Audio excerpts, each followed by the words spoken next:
കേരളീയ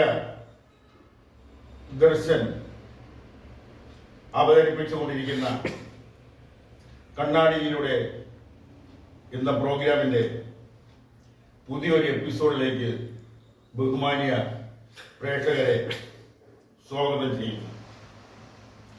കഴിഞ്ഞ ദിവസം നിയമസഭയിൽ അവതരിപ്പിച്ച ബഡ്ജറ്റ്, ആ ബഡ്ജറ്റിനെ കുറിച്ച് പറയാതെ മുന്നോട്ട് പോകാനാവില്ല. സാധാരണ ബഡ്ജറ്റ് ഒരു വർഷത്തെ പരിപാടികൾക്ക് വേണ്ടി വരുന്ന ചെലവുകൾ, ആ ചെലവിലേക്ക് വേണ്ടുന്ന പണം എവിടെ നിന്ന് ലഭിക്കും, എവിടെ നിന്ന് ഉണ്ടാക്കാം തുടങ്ങിയവയാണ് ബഡ്ജറ്റിൽ ഊന്നി പറയുന്നത്.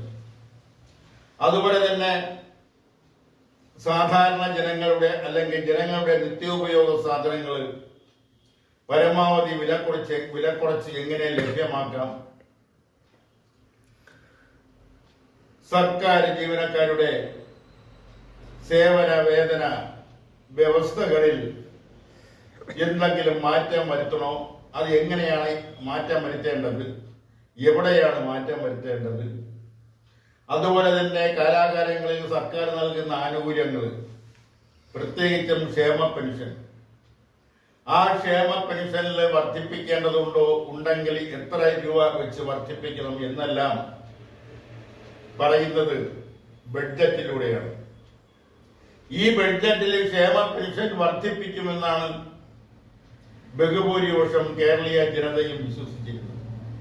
പ്രത്യേകിച്ചും വയോജനർ, അവർക്ക് ലഭിച്ചുകൊണ്ടിരിക്കുന്ന 1600 രൂപ വാർദ്ധക്യകാല പെൻഷൻ, അവർക്കത് മരുന്ന് വാങ്ങാൻ തികയില്ല എങ്കിൽ തന്നെയും അത് ചെറിയൊരു ആശ്വാസമാണ്. ആ വാർദ്ധക്യകാല പെൻഷനും കണ്ടുകൊണ്ടിരിക്കുന്ന, അതല്ലെങ്കിൽ അത് ലഭിക്കുമ്പോൾ വാങ്ങേണ്ടുന്ന മരുന്നുകളുടെ ലിസ്റ്റുകൾ, അത്യാവശ്യം റേഷൻ കടകളിൽ നിന്ന് കടം വാങ്ങിയ സാധനങ്ങളുടെ വില, ആ കടം ചെറിയ ഒരു പരിധിവരെ വീട്ടുന്നതും ക്ഷേമ പെൻഷൻ വാങ്ങിക്കൊണ്ടാണ്. അങ്ങനെ ഏകദേശം 6 മാസത്തെ ക്ഷേമ പെൻഷൻ 1600 രൂപ വെച്ച് 6 മാസത്തെ ക്ഷേമ പെൻഷൻ കേരള സർക്കാർ വിതരണം ചെയ്യാനുണ്ട്, കൊടുക്കാനുണ്ട്. ക്ഷേമ പെൻഷൻ വൃദ്ധജനങ്ങൾക്ക് മാത്രമല്ല, വിധവകൾക്ക്, അതുപോലെ തന്നെ വികലാംഗർക്ക്, ചികിത്സിച്ച് ഭേദമാക്കാൻ ബുദ്ധിമുട്ടുള്ള ക്യാൻസർ പോലുള്ള രോഗങ്ങൾ പിടിപെട്ടവർക്ക്, അങ്ങനെ ജീവിതത്തിന്റെ നിരവധി മേഖലകളിലെ യാതനകൾ, കഷ്ടപ്പാടുകൾ, ദുരിതങ്ങൾ അനുഭവിക്കുന്നവർക്ക് ലഭിക്കുന്ന അല്ലെങ്കിൽ കൊടുക്കുന്ന പെൻഷനെയാണ്, അല്ലെങ്കിൽ മാസം തോറും കൊടുക്കുന്ന ആ ഒരു ചെറിയ തുക, അതിനെയാണ് ക്ഷേമ പെൻഷൻ എന്ന് പറയുന്നത്. അതിപ്പോൾ 1600 നിൽക്കുന്നു. 1600 രൂപ കൊണ്ട്, ആ പെൻഷൻ കൊണ്ട് മരുന്ന് പോലും വാങ്ങാൻ കഴിയില്ല എന്ന് സർക്കാരിന് മാത്രമല്ല എല്ലാവർക്കും അറിയാം. എങ്കിലും അത് വാങ്ങുന്നതിന് വേണ്ടി, അത് കിട്ടുന്നതിന് വേണ്ടി, അത് കിട്ടിയാൽ നേരത്തെ പറഞ്ഞതുപോലെ മരുന്ന് വാങ്ങാനും അതുപോലുള്ള മറ്റ് അത്യാവശ്യ സാധനങ്ങൾ വാങ്ങാനും ഉപയോഗിക്കാം എന്ന ഒരു വിശ്വാസം. അത് 6 മാസമായി ലഭിക്കുന്നില്ല എന്ന് പറയുമ്പോൾ എന്തുമാത്രം ബുദ്ധിമുട്ടായിരിക്കും, കഷ്ടപ്പാടായിരിക്കും, ദുരിതമായിരിക്കും അത് ലഭിച്ചുകൊണ്ടിരിക്കുന്ന ജനങ്ങൾ അനുഭവിക്കുന്നത്. വാർദ്ധക്യകാല പെൻഷൻ വാങ്ങുന്ന വൃദ്ധജനങ്ങൾക്ക്, അവർക്ക് സെക്രട്ടേറിയറ്റിന്റെ മുന്നിൽ പണം ചിലവാക്കി വന്ന് സമരം ചെയ്യാൻ, അല്ലെങ്കിൽ അവിടെ സെക്രട്ടേറിയറ്റിന്റെ മുന്നിൽ വന്ന് ധർണ നടത്തുന്നതിനോ അക്രമം നടത്തുന്നതിനോ കഴിയില്ല.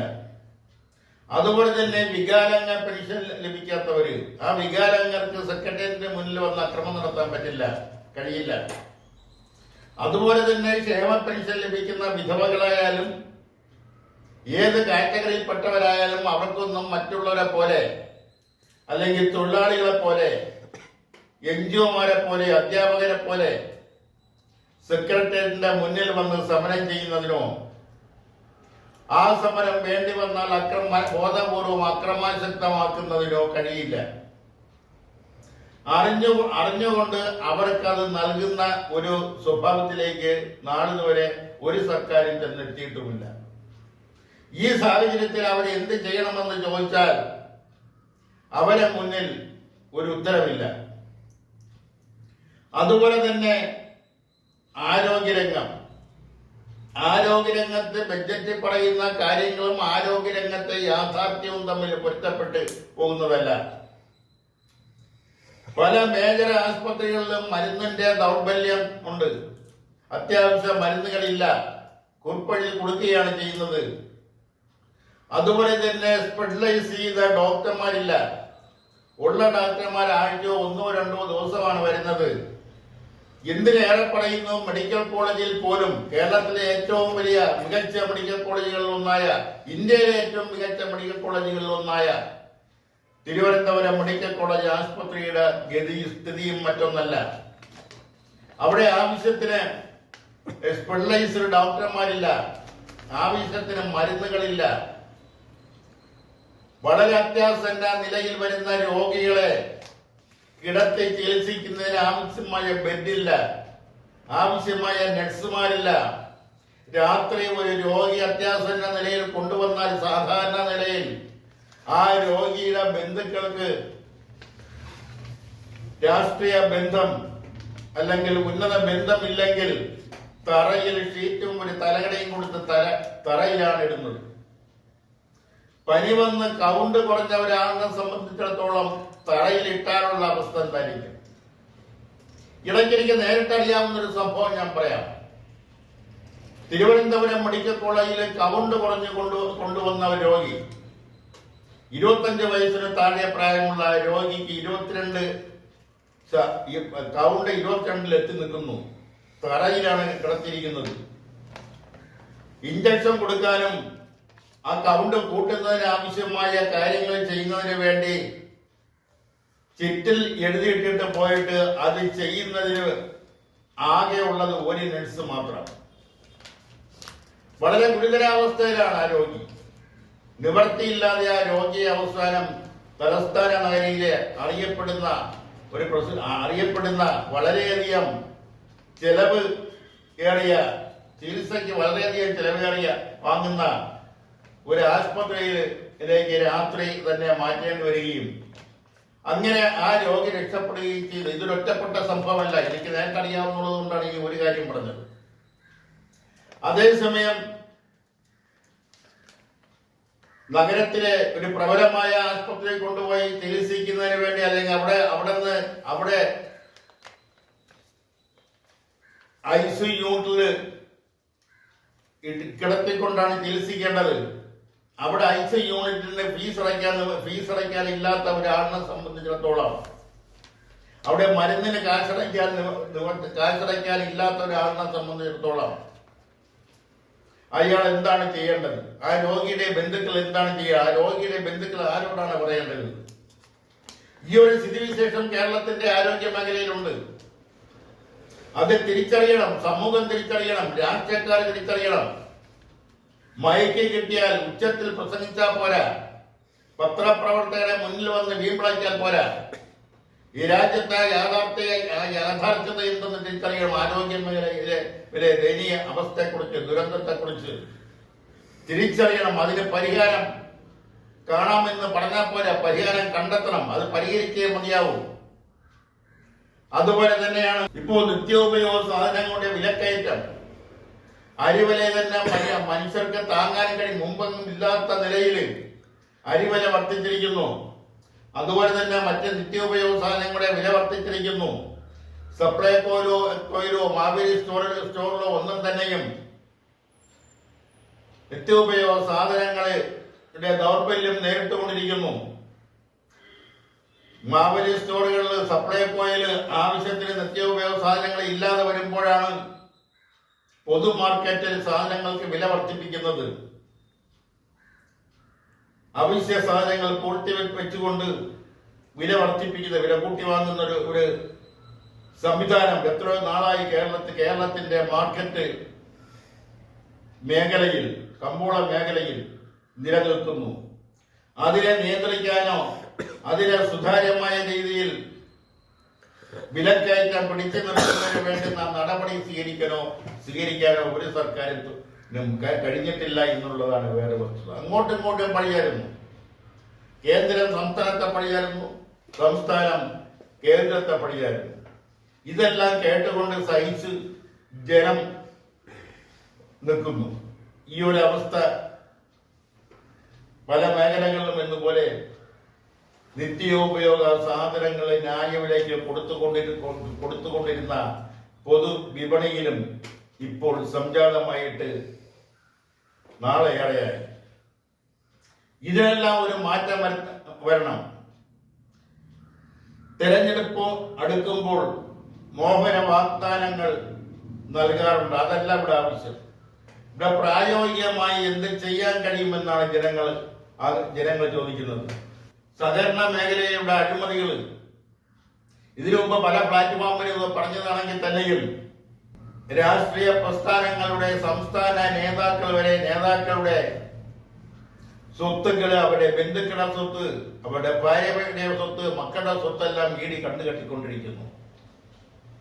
ഇതെല്ലാം കണ്ടില്ല എന്ന് നടിച്ചുകൊണ്ട് കവല പ്രസംഗം നടത്തിക്കൊണ്ട് മുന്നോട്ട് പോകാമെന്ന് വിചാരിച്ചാൽ എന്നാണ് ധരിച്ചിരിക്കുന്നതെങ്കിൽ അതെല്ലാം ഈ വരുന്ന ലോക്സഭാ തെരഞ്ഞെടുപ്പിൽ പ്രതിഫലിക്കുമെന്ന കാര്യത്തിൽ യാതൊരുവിധ സംശയവും അത് ഏത് രാഷ്ട്രീയ പ്രസ്ഥാനമായാലും പെട്ടവരായാലും തിരിച്ചറിയണം. നിയമസഭയിൽ നിരവധി ആരോപണങ്ങൾ വന്നു. അതിന് എടുത്തു പറയാൻ ഉദ്ദേശിക്കുന്ന ഒരു പ്രധാനപ്പെട്ട ആരോപണം, ഒരു ജനപ്രതിനിധി, നിയമസഭയിലെ ഒരു ജനപ്രതിനിധി, ഒരു MLA ഉന്നയിച്ച ആരോപണമാണ്. പ്രതിപക്ഷ നേതാവിന് 150 കോടി രൂപ മീൻ വണ്ടിയിൽ വന്നു എന്നാണ്. അത് ഉന്നയിച്ച MLA തന്നെ പറഞ്ഞു, എന്റെ കയ്യിൽ തെളിവില്ല, എല്ലാത്തിനും തെളിവ് ഹാജരാക്കാൻ പറ്റില്ല. അതൊരു വസ്തുതയാണ്. 150 കോടി രൂപയെല്ലാം ഒരു നേതാവിന്റെ പേർക്ക് അല്ലെങ്കിൽ ഒരു നേതാവിന് വേണ്ടി വരുന്നത് കേരളത്തെ സംബന്ധിച്ചിടത്തോളം അതൊരു വലിയ ആക്ഷേപകരമായ കാര്യമാണെന്ന് തോന്നില്ല. തെരഞ്ഞെടുപ്പ് എടുക്കുമ്പോൾ തെരഞ്ഞെടുപ്പിലേക്ക് വേണ്ടി ഇതുപോലുള്ള കോടികൾ 150 കോടിയും 200 കോടിയും 250 കോടിയും 300 കോടിയും ഒക്കെ ഇതിന് മുമ്പും വന്നിട്ടുണ്ട്. അതെല്ലാം കിട്ടേണ്ടവരുടെ പക്കൽ വന്നിട്ടുണ്ട്. അതെല്ലാം വീതം വെക്കേണ്ടവർക്ക് വീതം വെച്ച് കൊടുത്തിട്ടുണ്ട്. അതൊക്കെ തെരഞ്ഞെടുപ്പ് കാലത്ത് കേരളത്തിൽ നടക്കുന്ന ഒരു കാര്യമാണ്. ഇതിൻ്റെക്കാളും എത്രയോ പതിമുടങ്ങാണ് മറ്റ് ഉത്തരേന്ത്യൻ സംസ്ഥാനങ്ങളിൽ തെരഞ്ഞെടുപ്പുമായി ബന്ധപ്പെട്ട് നടക്കുന്നത്. എന്തിന് MP-മാരെ വിലയ്ക്ക് വാങ്ങുന്നു, MLA-മാരെ വിലയ്ക്ക് വാങ്ങുന്നു, അതിനുവേണ്ടി കോടികൾ ചിലവ്. ഈ കോടികളെല്ലാം എവിടെ നിന്ന് വരുന്നു? അതിനെക്കുറിച്ചെല്ലാം നല്ലൊരു അന്വേഷണം നടത്തിയാൽ അതിൽ നിന്ന് ഒരു രാഷ്ട്രീയ കക്ഷിക്കും രക്ഷപ്പെടാനാവില്ല. അതുകൊണ്ട് അങ്ങനെ ഒരു അന്വേഷണം പ്രതീക്ഷിക്കേണ്ട ആവശ്യമില്ല. കേരളത്തിലെ പൊതുമേഖലാ സ്ഥാപനങ്ങളെ കുറിച്ച് പറയുമ്പോൾ കേരളത്തിൽ 149 പൊതുമേഖലാ സ്ഥാപനമാണുള്ളത്. ഇത് ലാഭത്തിൽ പോകുന്നത് 50ഓളം പൊതുമേഖലാ സ്ഥാപനങ്ങളെ ഉള്ളൂ. ബാക്കി 90-ലധികമോ പൊതുമേഖലാ സ്ഥാപനങ്ങൾ നഷ്ടത്തിലാണ് പോകുന്നത്. ഇത് പതിറ്റാണ്ടുകളായി, എത്രയോ നാളുകളായി നഷ്ടത്തിൽ പോകുന്ന സ്ഥാപനമാണത്. KSRTC നഷ്ടം, KSCB Kerala state electricity board നഷ്ടം. പക്ഷെ കേരള സ്റ്റേറ്റ് ഇലക്ട്രിസിറ്റി ബോർഡും Kerala state road transport corporation ലാഭത്തിൽ പോയിരുന്ന ഒരു ചെറിയ കാലഘട്ടമുണ്ട്. അന്ന് വൈദ്യുതി വകുപ്പും ഗതാഗത വകുപ്പും ഒരു മന്ത്രിയുടെ കീഴിലായിരുന്നു. അവസാനം ആ വകുപ്പ് കൈകാര്യം ചെയ്തിരുന്നത് ഉന്നതരായ ഒരു കമ്മ്യൂണിസ്റ്റ് നേതാവാണ് ശ്രീ MN ഗോവിന്ദൻ നായർ. അദ്ദേഹമാണ് ഇലക്ട്രിസിറ്റി വകുപ്പും ട്രാൻസ്പോർട്ട് വകുപ്പും ഒരുമിച്ച് കൈകാര്യം ചെയ്തിരുന്ന മന്ത്രി. അന്ന് ട്രാൻസ്പോർട്ട് വകുപ്പും വളരെ ലാഭത്തിൽ പോയില്ലെങ്കിൽ തന്നെയും നഷ്ടത്തിലല്ല പോയിരുന്നത്. അതുപോലെ തന്നെ വൈദ്യുതി വകുപ്പ് ലാഭത്തിൽ പോയിരുന്നു ആ കാലഘട്ടത്തിൽ. അതെല്ലാം നഷ്ടത്തിലേക്ക് ചെന്ന് വീണത് എങ്ങനെ? പഠിക്കേണ്ട വിഷയമാണ്. എന്തിനേറെ പറയുന്നു, ഒന്നാം സ്ഥാനത്ത് നിൽക്കേണ്ടുന്ന ബിവറേജ് കോർപ്പറേഷൻ, ആ ബിവറേജ് കോർപ്പറേഷൻ പോയി 8ാം സ്ഥാനത്തേക്ക് പോയി എന്ന് പറയുന്നു. എന്താണ് ഇതിന്റെ എല്ലാം കാരണം? ഈ പൊതുമേഖലാ സ്ഥാപനങ്ങളിൽ നടക്കുന്ന ചോർച്ചകൾ, അത് ഏത് സ്ഥാപനത്തിലായാലും അവിടെ പർച്ചേസ് ചെയ്യുന്നതിനുള്ള അഴിമതി, അതുപോലെ തന്നെ അതുമായി ബന്ധപ്പെട്ട മേഖലകളിൽ സപ്ലൈകോയെ കുറിച്ച് പറയുന്നെങ്കിൽ സപ്ലൈകോയിൽ നിന്ന് അവരുടെ ഗോഡൌണിൽ നിന്ന് അവരുടെ വാഹനങ്ങളിൽ നിന്നൊക്കെ രഹസ്യമായിട്ട് സാധനങ്ങൾ സ്ഥിരമായി ചില കച്ചവട മുതലാളിമാർക്ക് അവരുടെ ഗോഡൌണുകളിലേക്ക് അവരുടെ കച്ചവട സ്ഥാപനങ്ങളിലേക്ക് എത്തുന്നുണ്ട്. അത് എല്ലാവർക്കും അറിയാവുന്നതാണ്, അല്ലെങ്കിൽ ആ മേഖലയിൽ നിൽക്കുന്ന എല്ലാവർക്കും അറിയാം. പക്ഷെ അതെല്ലാം അവസാനിപ്പിക്കുന്നതിന് വേണ്ടിയുള്ള സത്വര നടപടികൾ സ്വീകരിക്കുമ്പോൾ ആ നടപടിക്ക് വിധേയരാകുന്നത് ആ വകുപ്പ് ഭരിക്കുന്ന രാഷ്ട്രീയ പ്രസ്ഥാനത്തിന്റെ ഇടത്തരം നേതാക്കളായിരിക്കും. അപ്പൊ അതുകൊണ്ടാവാം ഒരുപക്ഷെ അതിലെല്ലാം ഒരു സത്വരമായ നടപടി, സുതാര്യമായ നടപടി നാളിതുവരെ എടുക്കാൻ കഴിയാതെ വന്നത്. പൊതുമേഖലാ സ്ഥാപനം കൂട്ടുന്നത് അല്ലെങ്കിൽ അടച്ചിടുന്നത് അത്ര സുഖകരമായ ഏർപ്പാടാണെന്ന് തോന്നുന്നില്ല. ഒരു കാര്യം എടുത്തു പറയാം, കേരളത്തിലെ ജനങ്ങളുടെ മനസ്സ്, ഭൂരിപക്ഷ ജനങ്ങളുടെയും മനസ്സ് ഇടതുപക്ഷത്തേക്കാണ് ചായ്വ്. അതുകൊണ്ടാണ് കേരളത്തിലെ പൊതുമേഖലാ സ്ഥാപനങ്ങൾ കൊണ്ട് ജനങ്ങൾക്ക് പ്രയോജനങ്ങളൊന്നും ഉണ്ടാകുന്നില്ല. പല സ്ഥാപനങ്ങളും ജനങ്ങൾക്ക് ബുദ്ധിമുട്ടുണ്ടാക്കുന്നവയാണ്. ഉദാഹരണം, ട്രാൻസ്പോർട്ട് കോർപ്പറേഷൻ ആയാലും, ഇലക്ട്രിസിറ്റി ബോർഡായാലും, വാട്ടർ വർക്ക്സ് ആയാലും, സഹകരണ മേഖലയായാലും, സഹകരണ ബാങ്കുകളായാലും ഒക്കെ തന്നെ ജനങ്ങൾക്ക് നിരവധി ബുദ്ധിമുട്ടുകൾ ഉണ്ടാക്കി വെക്കുന്നവയാണെങ്കിൽ തന്നെയും അത്തരം പൊതുമേഖലാ സ്ഥാപനങ്ങൾ നിലനിൽക്കണമെന്ന് ആഗ്രഹിക്കുന്നത് കേരളത്തിലെ ജനങ്ങളുടെ മനസ്സ് ഇടത് വശത്തേക്ക് ചാഞ്ഞു നിൽക്കുന്നത് കൊണ്ടാണെന്ന വസ്തുത അറിയേണ്ടവർ തിരിച്ചറിയണം. അതോടെ തന്നെ വരാൻ പോകുന്ന തെരഞ്ഞെടുപ്പ്, ആ തെരഞ്ഞെടുപ്പിൽ 3 മുന്നണികളാണ് പ്രധാനമായിട്ട് മത്സരിക്കുന്നത്. ഒന്ന് കോൺഗ്രസ് നേതൃത്വം കൊടുക്കുന്ന ഐക്യ ജനാധിപത്യ മുന്നണി, CPIM നേതൃത്വം കൊടുക്കുന്ന ഇടതുപക്ഷ ജനാധിപത്യ മുന്നണി, ഭാരതീയ ജനതാ പാർട്ടി BJP നേതൃത്വം കൊടുക്കുന്ന NDA. ഈ 3 മുന്നണികളും മിക്ക മണ്ഡലങ്ങളിലും 3 തുല്യ ശക്തികളാണ്. പലപ്പോഴും തെരഞ്ഞെടുപ്പ് അടുക്കുമ്പോൾ അല്ലെങ്കിൽ തെരഞ്ഞെടുപ്പിന്റെ തലേ ദിവസം ഉണ്ടാക്കുന്ന ചില രഹസ്യ ധാരണകൾ, രഹസ്യ അഡ്ജസ്റ്റ്മെന്റുകൾ, രഹസ്യ നീക്കുപോക്കുകൾ, ആ നീക്കുപോക്കിന്റെ ഫലമായിട്ടാണ് പല സ്ഥലങ്ങളിലും ചിലർ ജയിക്കേണ്ടവർ തോക്കേണ്ടവർ ജയിക്കുകയും ഒക്കെ ചെയ്യുന്നത്. കേരളത്തെ സംബന്ധിച്ചിടത്തോളം ചില മണ്ഡലങ്ങളിൽ വളരെയധികം ശ്രദ്ധ ആകർഷിക്കുന്നു. ഒന്ന് തിരുവനന്തപുരം ലോക്സഭാ മണ്ഡലം. അവിടുത്തെ പാർലമെന്റ് അംഗം എന്ന് പറയുന്നത് ശശി തരൂരാണ്. അദ്ദേഹം ഒരു അന്തർദേശീയ ഫിഗറാണ്. അന്തർദേശീയമായി അറിയപ്പെടുന്ന ഒരു രാഷ്ട്രീയക്കാരൻ, ഒരു ബുദ്ധിജീവി, രാഷ്ട്രീയ ബുദ്ധിജീവി. എല്ലാ മേഖലകളിലും അദ്ദേഹത്തിന്റെ കയ്യൊപ്പ് ഉണ്ട്. അദ്ദേഹം എഴുതിയ പുസ്തകങ്ങൾ ലോകത്തിന്റെ വിവിധ യൂണിവേഴ്സിറ്റികളിൽ പാഠ്യ വിഷയങ്ങളാണ്. അദ്ദേഹത്തിന് അതിൽ നിന്ന് ലഭിക്കുന്ന റോയൽറ്റി കോടിക്കണക്കിന് രൂപയാണ്. അതിലേക്കൊന്നും അല്ല ഇപ്പൊ കിടക്കുന്നത്. ഈ ശശി തരൂരിനെ തളയ്ക്കുന്നതിന് ഇടതുപക്ഷ ജനാധിപത്യ മുന്നണി ഒരു സ്ഥാനാർത്ഥിയെ കണ്ടുപിടിക്കാൻ ഉള്ള ശ്രമത്തിലാണ്. തെരഞ്ഞെടുപ്പ് വരുന്നതിന് വളരെ നേരത്തെ തന്നെ ഒരു സ്ഥാനാർത്ഥിയെ കണ്ടെത്തണമായിരുന്നു. അത് വെച്ച് നീട്ടി ഈ അവസാനത്തെ മണിക്കൂറിലാണ് അവർ സ്ഥാനാർത്ഥിക്ക് വേണ്ടി നെട്ടോട്ടം ഓടുന്നത്.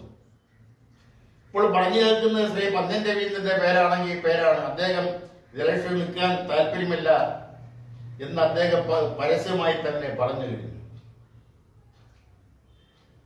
അതുപോലെ തന്നെ മറ്റൊരു ശ്രദ്ധാകേന്ദ്രമായി മാറിയിരിക്കുന്നത് തൃശ്ശൂരാണ്. അവിടെ സുരേഷ് ഗോപിയാണ് BJP സ്ഥാനാർത്ഥി. തിരുവനന്തപുരം ലോകസഭ മണ്ഡലത്തിൽ കോൺഗ്രസ് നേതാവ് ശശി തരൂരാണ് ശ്രദ്ധേയമെങ്കിൽ തൃശൂർ ലോകസഭാ മണ്ഡലത്തിൽ BJPയിലെ NDAയുടെ സ്ഥാനാർത്ഥി സുരേഷ് ഗോപിയാണ് അവിടെ ശ്രദ്ധേയമായിരിക്കുന്നത്. ഈ രണ്ട് മണ്ഡലത്തിലും ആര് ജയിക്കും എന്നതിനെ കുറിച്ച് കേരള ജനത ഉറ്റു നോക്കും എന്ന കാര്യത്തിൽ ഒരു സംശയം വേണ്ട. അത് കേരള രാഷ്ട്രീയത്തെ മാത്രമല്ല ദേശീയ രാഷ്ട്രീയത്തെ പോലും സ്വാധീനിക്കും എന്ന കാര്യത്തിലും സംശയം ഇല്ല.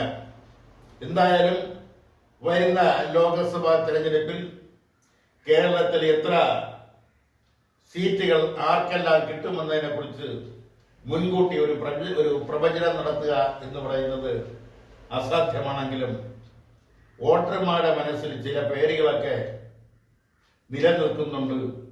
അതങ്ങനെ തന്നെ ഇരിക്കട്ടെ. എന്തായാലും തെരഞ്ഞെടുപ്പ് കഴിയുന്നവരെ അക്കാര്യത്തിൽ കാത്തിരിക്കല്ലാതെ വേറെ നിർവാഹമില്ല. ഇതോടെ ഇന്നത്തെ കണ്ണാടിയിലൂടെ എന്ന പ്രോഗ്രാം ഇവിടെ പൂർത്തിയാക്കുകയാണ്. നന്ദി, നമസ്കാരം.